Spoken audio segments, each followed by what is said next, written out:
What is the purpose of your life? Love giving. ఏది ఉన్నదో దాంట్లో contentment. Yes, be aggressive towards achievements, but not too much. ఈ ఉన్నదాన్ని మరిచిపోయి పరిగెత్తడం కాదు. ఉన్నది తీసుకుంటూ, ఓకే నేను సంతోషంగా ఉన్నా, నేను గ్రేట్ఫుల్ ఉన్నా, ఇది జరుగుతుంది కరెక్ట్, దీన్ని మార్చుకోవడానికి నేను కోషిష్ చేస్తా. లేకపోతే మనుగడ ఉండదు మనిషికి. ఏముంటుంది ఇంకా ఇలాగే సరిపోయింది బాగుంది అంటే సోబరిపోతూ తయారవుతాం. So you need to have some purpose. ఏంటి నీ పర్పస్? వాట్ టు క్రియేట్ నీ ఫ్యామిలీని. కొంతమందికి నా ఫ్యామిలీని చాలా లో క్లాస్ నుంచి చాలా డబ్బు ఉన్న వారికి తీసుకురావాలి అని. డబ్బున్న వాడికి ఇంకా ఇంకా ఒక ఎంపైర్, ఎమ్మెల్యే అవ్వాలి, మినిస్టర్ అవ్వాలి, సొసైటీని ఏదైనా.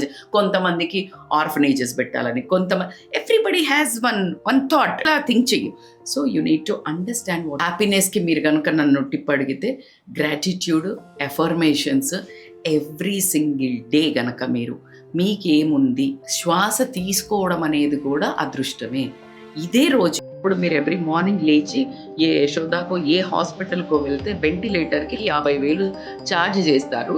నీకు ఊపిరి ఫ్రీ వస్తుంది, నీకు గ్రాటిట్యూడ్ ఎందుకు లేదు? Be grateful. So every morning 5 minutes if you tell gratitude, నీ mind set, negative mind set నుండి పాజిటివ్ మైండ్ సెట్కి వెళ్ళి అక్కడి నుంచి నీ హ్యాపీ జర్నీ అనేది మొదలవుతుంది.